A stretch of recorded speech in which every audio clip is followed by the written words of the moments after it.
This is George Dionne with Metal Express Radio, and I'm here with Scarlet. How are you doing today, ladies?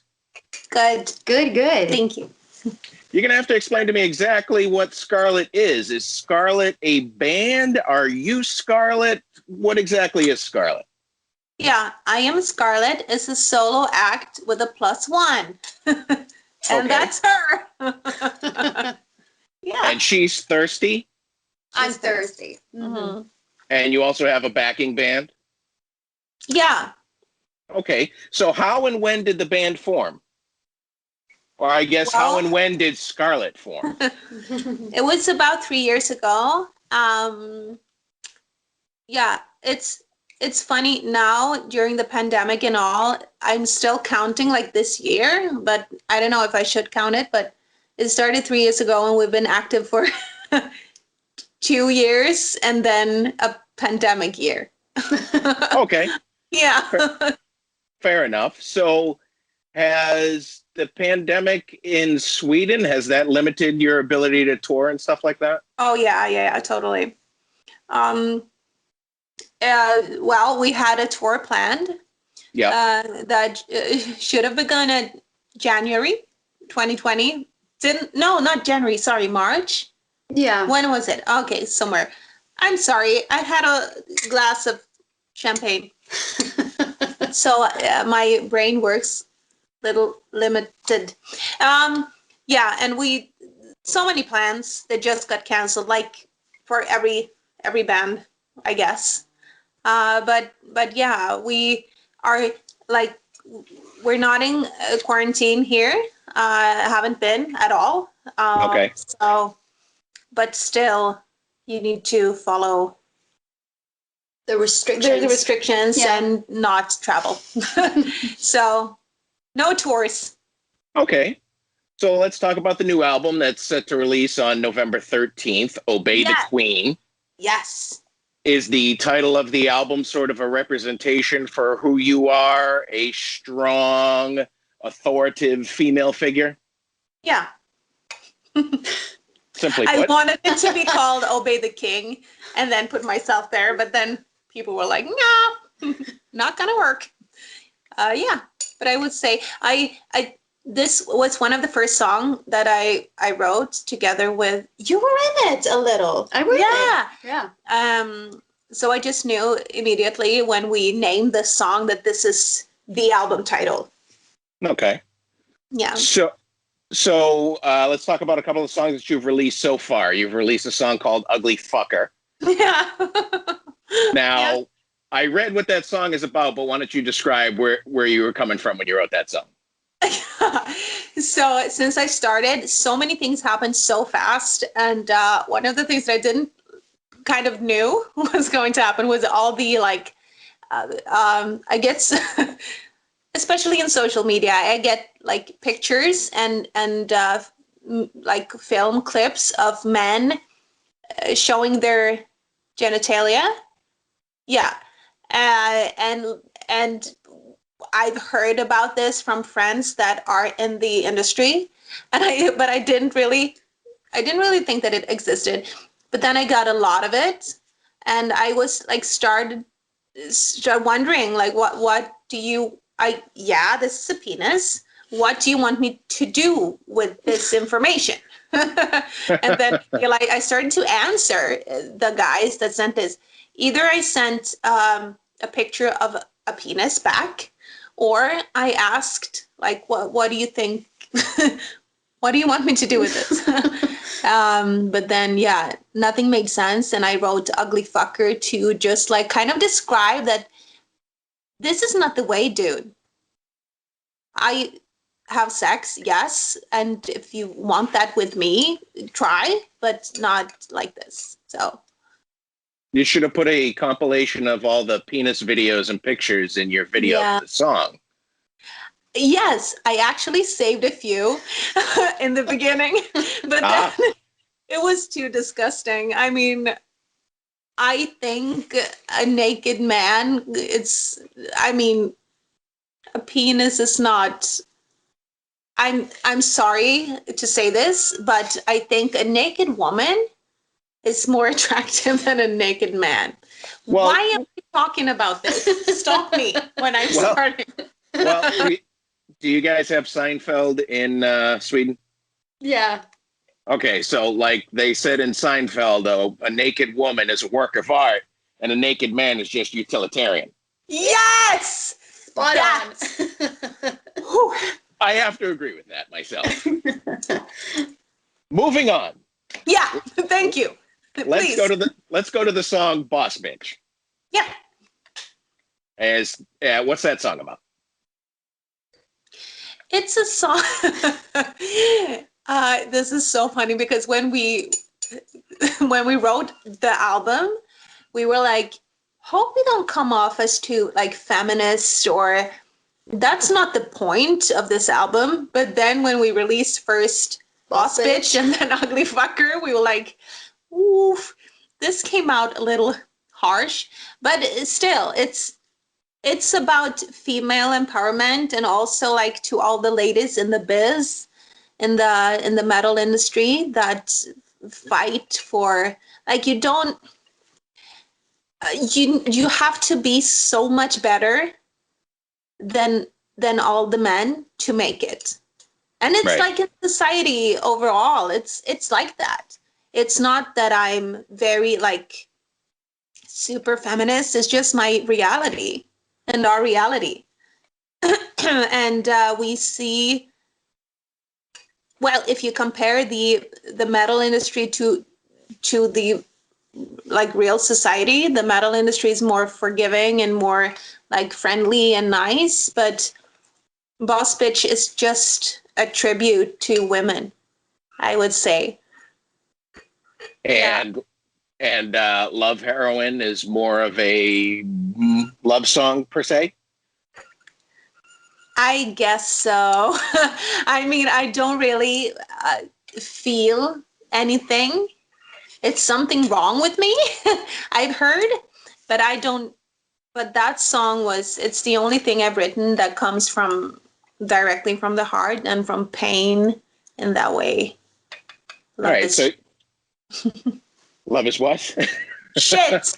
Love is shit. Okay. Because I was just about to ask, all right, have you been in love? You just said there was something wrong with you. I felt things, yes. Okay. But since I'm comparing love to heavy drugs, I guess I'm not really normal. But Sure. well, the comparison in love and heroin it's so addictive, and yeah, it's the same outcome basically. This is so depressing. Can you please say something that makes me look better than mine? Well, I don't think it makes you look bad at all. Oh, okay. You're certainly exploring your feelings. So I'm trying. let's go to Beauty and Beast. Is that like your two sides? Yeah. So is the Beast what I'm looking at, or am I looking at the Beauty? What do you think? Probably the beauty.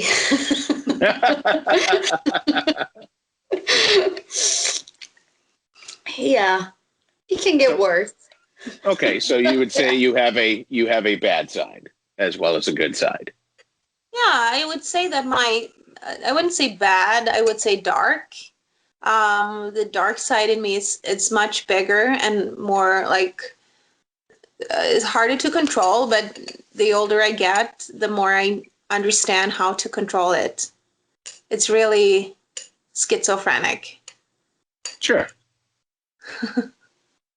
Now you're releasing the album through Rising Empire. Did you shop the album to them, or did they find you? They found me, or we were in a very fortunate situation, I would say, that we had a lot of labels actually approaching us. And when I say us, I mean us two or me and my others half in my brain. But yeah, after we were in negotiation with a couple of labels actually, but after the Sweden Rock Festival, that was our 6th gig at Sweden Rock. a friend of mine, Joachim Kahns from a Swedish group Hammerfall.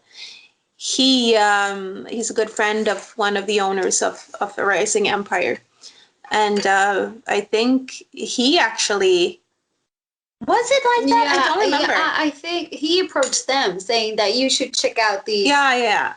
Or you should check out Scarlet. It's a new thing in Sweden. So they did, and then they approached us. They approached us, and then we were in negotiations with them and like 3 other labels at the same time. We had to pull in a lawyer for this, and So you may go on record as the most honest person in an interview, and we had to pull in the lawyers. Yeah, I'm sorry. It's my autism. I'm not able to lie. Yeah. So, Thirsty, how do you play into the band? Are you backing vocals? Do you do some lead vocals? What do you do? Well, the lead things, it's all Scarlet. So I do backing vocals, and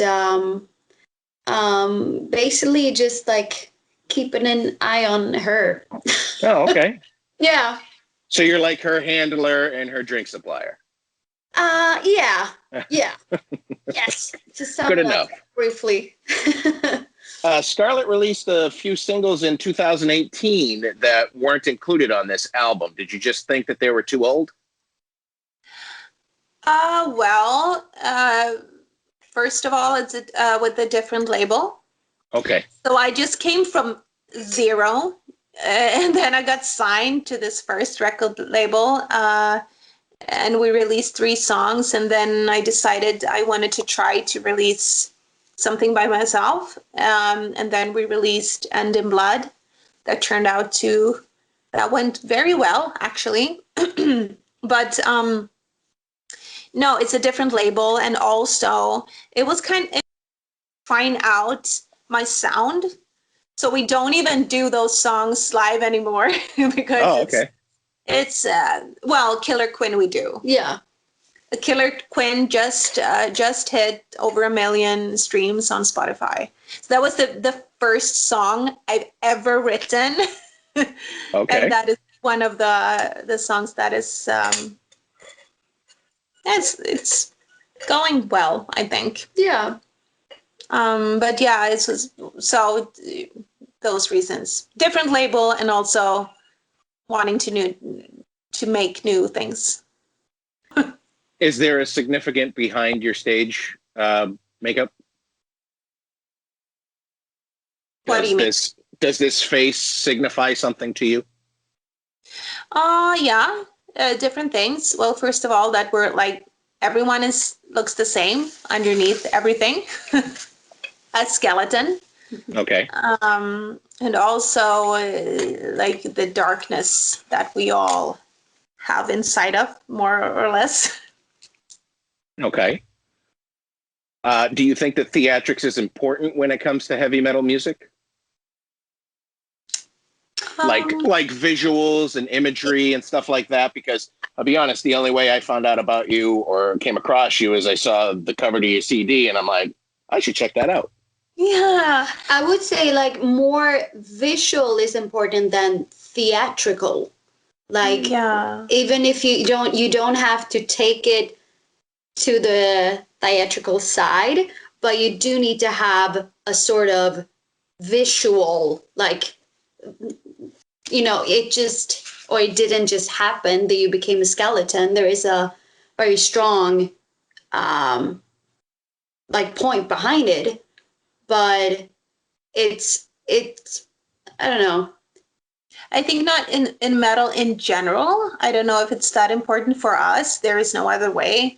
If it wasn't like, I would never have done this without the makeup, or sometimes I wear a mask, because there's like other women out there, they're super pretty and super like talented and whatever, but this is something else. So for us, there is no other way. But in general, I think in heavy metal, it depends on what you're doing. There's so many, like we get a lot oh, you're trying to be like in this moment or butcher babies. No, we're not. Just one blonde girl and one dark haired girl. That's it. And then when you compare like all like male boy bands, as we call them, everyone looks exactly the same and no one is comparing them to each other. Well, some people do. Maybe not their looks. No. Just their sounds. That's about it. Yeah. Yeah. So is there a image component to your live show? Is there imagery? Is there sort of a, I don't want to put a label on you, but is there sort of an Alice Cooper kind of aspect to the show? Yeah, it is. That is. Have we heard that one before? We have heard. Yeah, but yeah, definitely. I saw him. It's about a year ago here in Stockholm performing. I've never seen him. Yeah, I did see him before at Sweden Rock, but this one now I was closer. That was well, he got a lot of props, and we don't. Okay. We got some props. We got some props, but more dancing. More, yeah. Or at least you. And the props we have is like we bring a guy up on stage and beat him to death, basically. Okay. So Alex Cooper is more like with the stage. I think also it could be that he has more money. Could be. I mean, it sounds more like Guar is what you got going on. I don't know if you know Guar. No. They bring people on stage. They bring famous people on stage and kill them. Really? Well, we bring Swedish famous people on stage and kill them. And Guar has no money, but they look like they have money. Oh, really? Check that out. But like the show itself is very important. Yeah. That's like a very strong foundation to like what Scarlet is that what you hear, you should be able to see that as well. Right. And you should be able to like not see and still hear it and feel it, and not hear and still feel it, or see it and feel it. So it's like we want to touch all different senses in one show. Right. So I agree that's important in a show, because what differentiates you from someone standing at the microphone just playing the guitar? Yeah. Right. You want something memorable. Yeah, you want people to go like leave the show and either be like, I'm so fucking mad, or I don't know what to do. I just want to scream, or I want to hug someone, or I want to laugh, or I don't know what. You want them to just feel things, and what they feel, it's up to them. And we just, we bring the tools, and then they can do whatever they want with the tools. Excellent.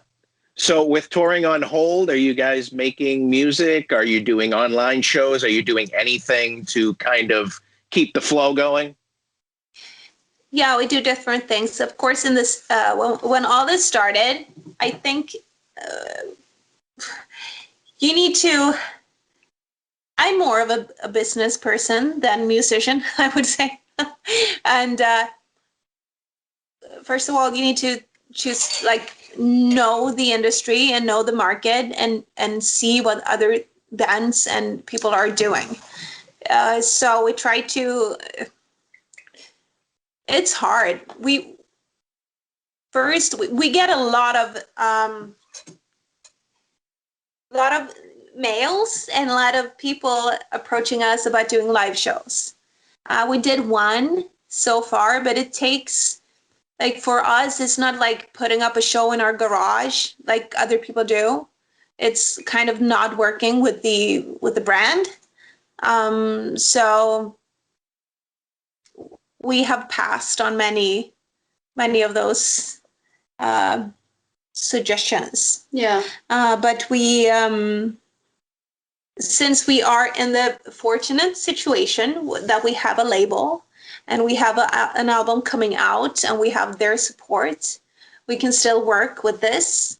And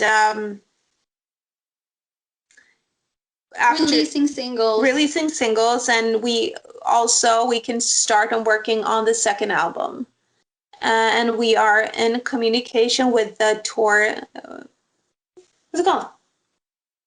The what? The tour people. The tour people. Yeah. About the plan. So we have a good network. Yeah. That we talk to them and we make plans for the future, but we won't do anything just because we have to, like just because we or should. Yeah, we could still, but a lot of people are not in that situation. So I understand that it's a hard time for a lot of musicians. Right. Well, I appreciate you taking the time to speak with Metal Express Radio today, and I wish you the best of luck on your latest album.